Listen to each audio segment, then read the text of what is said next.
Forgotten username recovery failed on NorthOne Fix. If your NorthOne username recovery keeps failing, don't stress. Most people get this wrong because they think NorthOne still uses usernames. The surprising truth is that NorthOne has switched to an email-based login system. Your registered email is now your main account identifier, which is why the old username recovery option no longer works. Here's how to fix it. Step 1.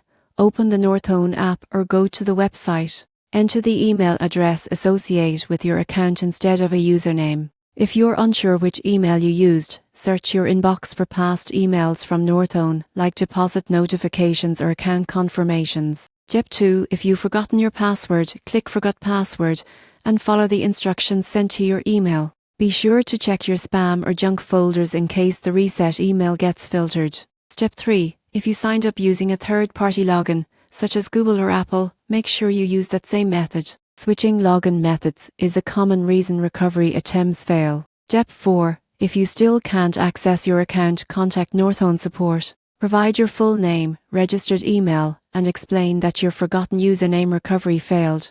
Their support team can manually verify your details and restore access quickly. Most people assume their account is lost or locked, but the real reason recovery fails is simple. NorthOne removed usernames in favor of a streamlined, secure login system. So don't worry, your account and funds are safe. Just use your registered email, reset your password if needed, and you'll be back managing your business banking with NorthOne in minutes.